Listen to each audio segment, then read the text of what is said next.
assistiu os vídeos anteriores? Então você já sabe que o plano de recursos hídricos é um dos instrumentos de planejamento dos usos da água.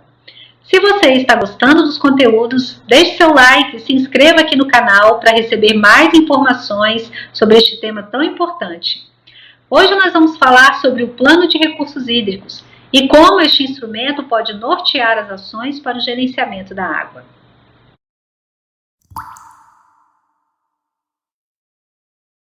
O plano de recursos hídricos é um instrumento de planejamento proposto pela Lei das Águas, no âmbito federal e pelas políticas estaduais de recursos hídricos. O plano pode ser desenvolvido nas escalas nacional, estadual e de bacias ou regiões hidrográficas. A resolução do Conselho Nacional de Recursos Hídricos número 145 de 2012 estabelece diretrizes para a elaboração dos planos de bacias hidrográficas. Trata do conceito de plano de recursos hídricos, da participação social durante a elaboração do plano, da integração do plano de recursos hídricos com outros planos setoriais e políticas de interface e do conteúdo que um plano deve ter. Vamos começar pelo conceito de plano de recursos hídricos? O plano é um instrumento de planejamento com horizonte de longo prazo, cujos programas, projetos, metas e ações devem ter o objetivo de orientar ou nortear a implantação da política pública de recursos hídricos e o gerenciamento da água nas bacias hidrográficas. Bem complexo esse conceito, não é mesmo?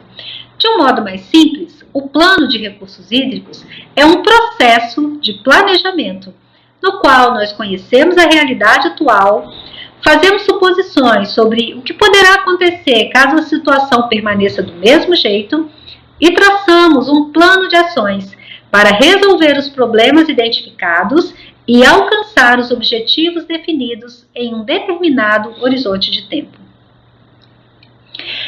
É um processo semelhante ao que fazemos no nosso dia a dia quando queremos planejar alguma coisa. Por exemplo, quando vamos viajar, preparar um jantar de comemoração ou fazer qualquer outra ação, grande ou pequena, na nossa vida pessoal ou no nosso trabalho. Normalmente, o plano de recursos hídricos tem 3 etapas: diagnóstico, prognóstico e plano de ações. No plano de ações são elencados os programas, projetos e metas que devem ser colocados em prática para alcançar os objetivos desejados de melhoria, recuperação e preservação da água em qualidade e em quantidade. Dessa forma, o plano nos diz o que é que nós precisamos fazer. Se o seu estado, Comitê de Bacia Hidrográfica, o órgão gestor de recursos hídricos, entendeu a importância de elaborar o plano, se empenhou, juntou esforços e recursos humanos e financeiros, por que ao ficar pronto o plano vira um documento de prateleira? A impressão que eu tenho é que alguns gestores elaboram o plano simplesmente porque está escrito na lei, sem contudo saber ou entender o que é que vai fazer com ele depois de pronto.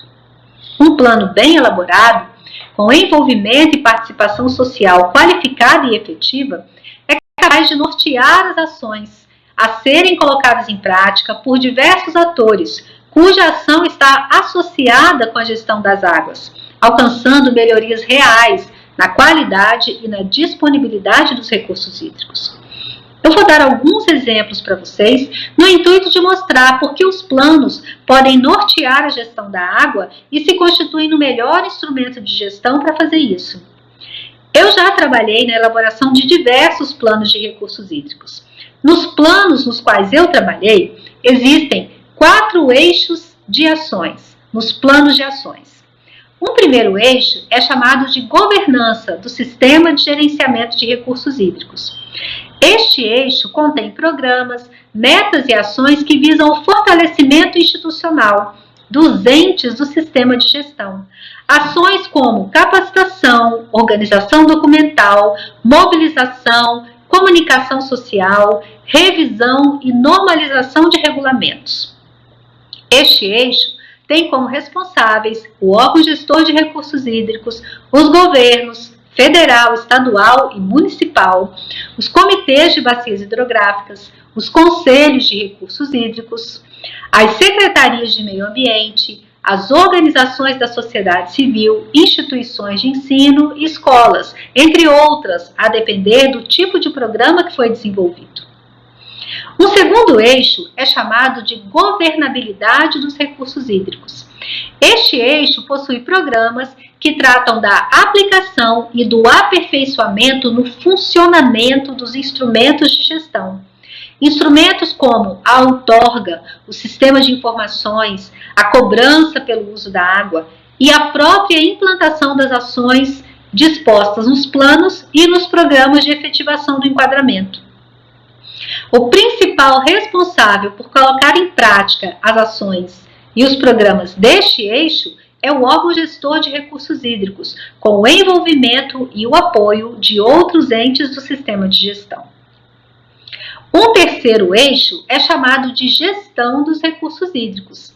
Trata-se de um eixo que olha a água como um insumo fundamental para atividades produtivas e inclui ações para alcançar a melhor eficiência na utilização da água, menos desperdício, menos poluição e maior compatibilização dos diferentes usos da água.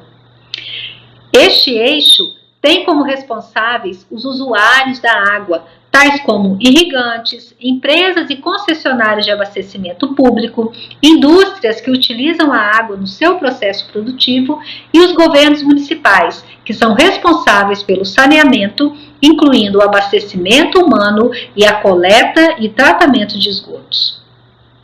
Um quarto eixo é chamado de gestão ambiental das águas. As ações deste eixo consideram a água como elemento natural, produtor de serviços ambientais, e visam promover a recuperação e a preservação da qualidade e da disponibilidade dos recursos hídricos. Programas sobre reflorestamento, recuperação de áreas de recarga, redução de processos erosivos e conservação do solo e da água fazem parte deste eixo, cujos responsáveis pela execução incluem governos, usuários e entes do sistema de gestão. Além dos programas e dos responsáveis pela sua execução, os planos ainda apresentam potenciais fontes de financiamento e horizonte temporal de execução das ações. Ou seja, os planos, quando bem elaborados, são factíveis de serem executados. É realmente um enorme desperdício de tempo, dinheiro, trabalho, recursos, elaborar um plano de recursos hídricos e ficar satisfeito em vê-lo na prateleira ou disponível no site do órgão gestor e do Comitê de Bacia Hidrográfica. Por isso, é fundamental que nós, como gestores, pesquisadores, consultores da área e cidadãos, nos perguntemos o que realmente falta, o que é necessário fazer para que os planos de recursos hídricos extrapolem as prateleiras e os sites e sejam convertidos em ações realmente práticas para uma gestão efetiva da água, a qual beneficiará as pessoas, os ecossistemas e a economia através da disponibilidade de água para as atividades produtivas.